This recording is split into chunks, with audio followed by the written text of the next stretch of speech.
Eu sou Sueli Fernandes, professora de matemática da Escola Municipal Edith de Assis Costa, e este é o podcast Vovó da Matemática.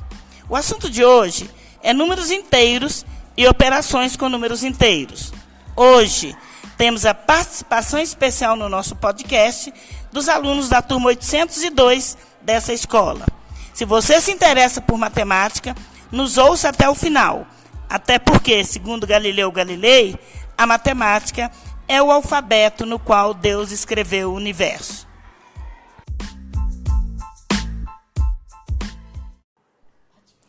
Vamos começar nossa conversa com um pouco de história. Rainara, você pode nos contar como surgiu o conjunto dos números inteiros? Os números inteiros surgiram na época do Renascimento, quando os matemáticos começaram a sentir a necessidade de contar com números específicos para representar situações do dia a dia, como representar temperaturas acima e abaixo de 0 graus, e tantas outras necessidades das ciências. Além disso, os comerciantes daquela época tinham uma grande dificuldade em quantificar ganhos e perdas de mercadorias. Dessa forma, foi criado o conjunto dos números inteiros, que reúne os números naturais, os números opostos dos números naturais e o zero. Muito bom! Podemos perceber que a matemática não é uma ciência estática, ou seja, está sempre em movimento. A cada dia, novas descobertas estão por vir. Representamos o conjunto dos números naturais pela letra N, de naturais.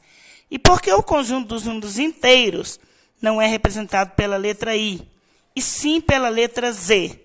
Vamos lá, José Alencar. Você sabe dizer por quê? Sim. A letra Z é usada para representar os números inteiros porque essa representação vem do alemão Zahl, ou Zahlen, que significa número. Professora, o conjunto dos números inteiros é uma ampliação do conjunto dos números naturais. É formado pelos números positivos, negativos e o zero. Exatamente isso. E agora, quem pode me dizer o que são números opostos ou simétricos? Um número é oposto ou simétrico de outro número quando representado em uma reta numérica possuir a mesma distância da origem em relação a outro número. Por exemplo, o número 7 positivo é oposto ou simétrico do número 7 negativo. Ok, muito obrigada. Operações com números naturais é simples e fácil. Já a operação com números inteiros, o que vocês acham? É mais difícil.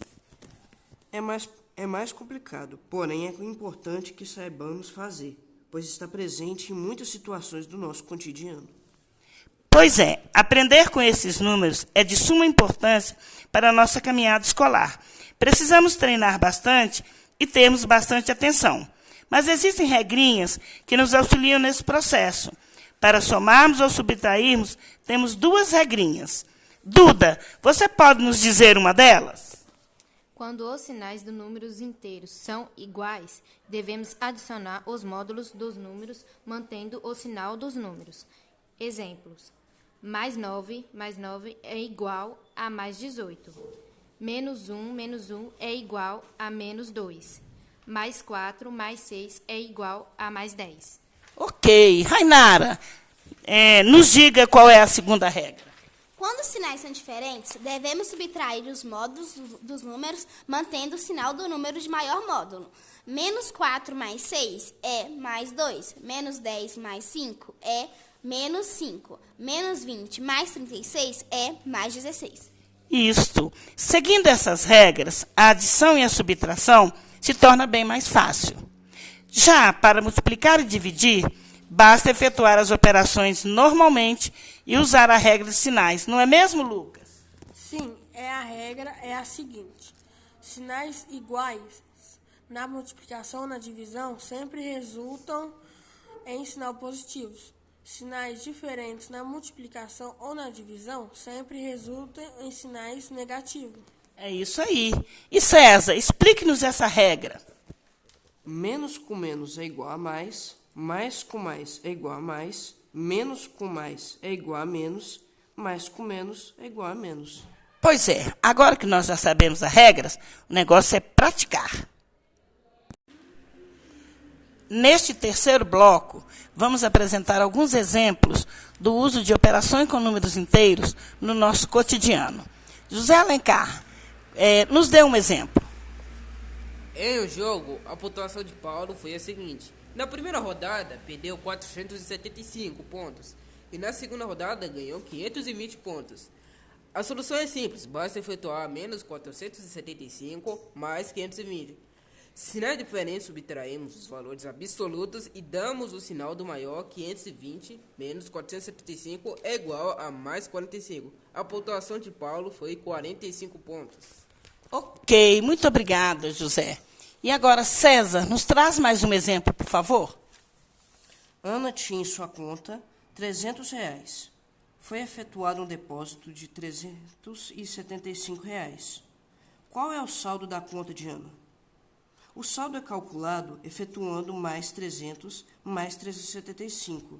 Sinais iguais, somamos os módulos e conservamos os sinais. Mais 300 mais 375 é igual a mais 675. Ok, então o saldo de Ana passou a ser R$ 675 positivo. E para finalizar, Rainara, nos dê mais um exemplo. Em um jogo de arremesso ao cesto, cada acerto o competidor ganha 3 pontos e cada erro ele perde 2 pontos. De 8 arremessos feitos por Elisa, ela acertou 5 e errou 3. Quantos pontos ela fez? Primeiro efetuamos a multiplicação. 3 vezes menos 2 é igual a menos 6 e 5 vezes mais 3 é igual a mais 15 depois. Menos 6 mais 15 é igual a mais 9. Elisa fez 9 pontos. Ok, muito obrigada.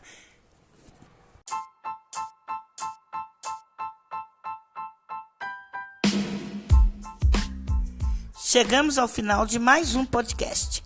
Agradeço a participação de todos vocês, Rainara, César, Lucas, Duda e José Alencar, pelas contribuições que muito enriqueceram nossa conversa. E é bom lembrar que a matemática pode nos proporcionar momentos de prazer e de interação como este, uma vez que ela está presente em nosso cotidiano.